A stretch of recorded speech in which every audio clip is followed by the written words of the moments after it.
नमस्कार। आज हम भारत माता कविता की व्याख्या देखते हैं। भारत माता कविता के कवि सुमित्रा नंदन पंत जी हैं। हम इसकी रूपरेखा देखते हैं। रूपरेखा के अंतर्गत कवि का परिचय, कविता का सार, सारांश, निष्कर्ष हम इसके अंतर्गत लिख सकते हैं। कवि का परिचय, जिसमें महाकवि सुमित्रा नंदन पंत जी ने भारत माता कविता में भारत माता के सौंदर्य का चित्रण किया हुआ है। सुमित्रा नंदन पंत द्वारा लिखित यह एक प्रसिद्ध रचना है। पंत जी छायावाद के आधार स्तंभ है और समकालीन काव्य साहित्य के प्रतिनिधि कवि हैं। इस कविता में कवि ने राष्ट्रीय भावों को अभिव्यक्त किया है। आगे हम कविता का सार देखते हैं और कुछ दिए हुए बिंदुओं पर भी हम ध्यान देते हैं। कवि भारत माता कविता में भारतवर्ष की महिमा का चित्रण करते हुए कहते हैं कि यहाँ के लोग गांवों में निवास करते हैं। भारत माता का आंचल धूल से भर गया है और ऐसा प्रतीत हो रहा है कि हरे हरे खेत दूर दूर तक फैले हुए हैं। भारत माता बहुत दुखी है क्योंकि अंग्रेजों के शासन काल से बंधी हुई है। ऐसा प्रतीत हो रहा है कि उसके हृदय स्थल से गंगा यमुना जैसी नदियां बह रही है और अपने नेत्र से अश्रु जल बहा रही है। वह मिट्टी की प्रतिमा के समान शांत और उदास है। अर्थात यह कविता जब लिखी गई, जब हमारा देश गुलाम था अंग्रेजों के, यह कविता तब लिखी गई और बाद में जब हमारा देश आजाद हो गया तब तक इस कविता में हर चीज का जिक्र किया गया है। आगे हम देखते हैं, भारत माता के मुख पर दीनता का भाव है। वह अपने मुख को झुकाए हुए है और उसके होठों से हमेशा रोने का स्वर निकलता रहता है। ऐसा प्रतीत हो रहा है मानो युग युग का अंधेरा उसके दुखी मन में छाया है। जबकि भारत माता इस देश की स्वामिनी है, लेकिन वह अपने ही घर में एक प्रवासिनी की तरह अपना जीवन व्यतीत कर रही है। भारत माता की 29 करोड़ संतानें, जब यह कविता लिखी गई थी उस समय भारत माता की संतानें 29 करोड़ थी। वह अपने खुले शरीर लिए हुए अपना जीवन उदासमय और भूख से रहित बिता रही है।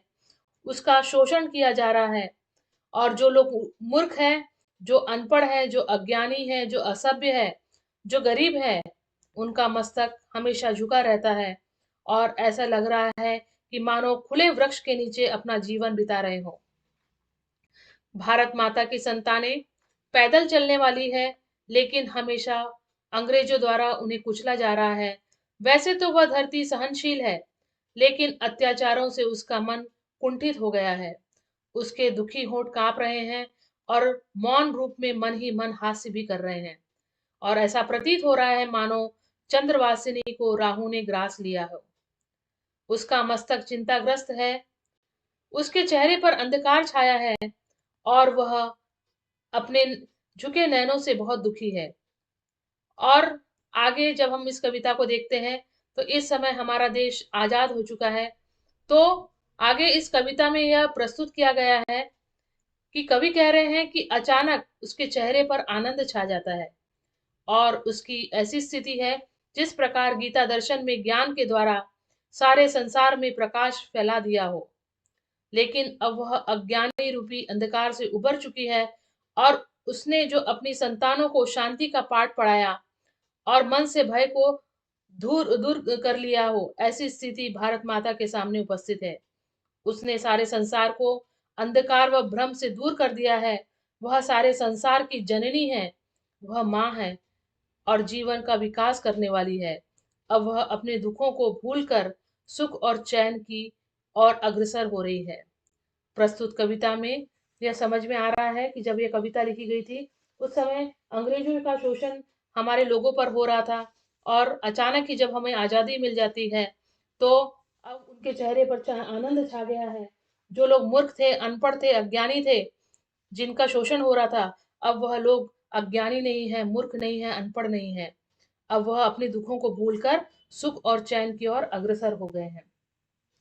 इस कविता में हम अंत में निष्कर्ष भी लिख सकते हैं, एक छोटे से रूप में सार भी प्रस्तुत कर सकते हैं। तो उस सार में आप यह लिख सकते हैं कि भारत माता की संतानें अंग्रेजों के शोषण व अत्याचार से पीड़ित थी। उनकी स्थिति अत्यंत दयनीय थी, चिंताग्रस्त थी। उनका भविष्य अंधकारमय नजर आ रहा था। इसके बावजूद संसार को गीता का प्रकाश देने वाली भारत माता अपने दुखों को विस्मृत कर पुनः सुख चैन की ओर अग्रसर हो रही है। धन्यवाद।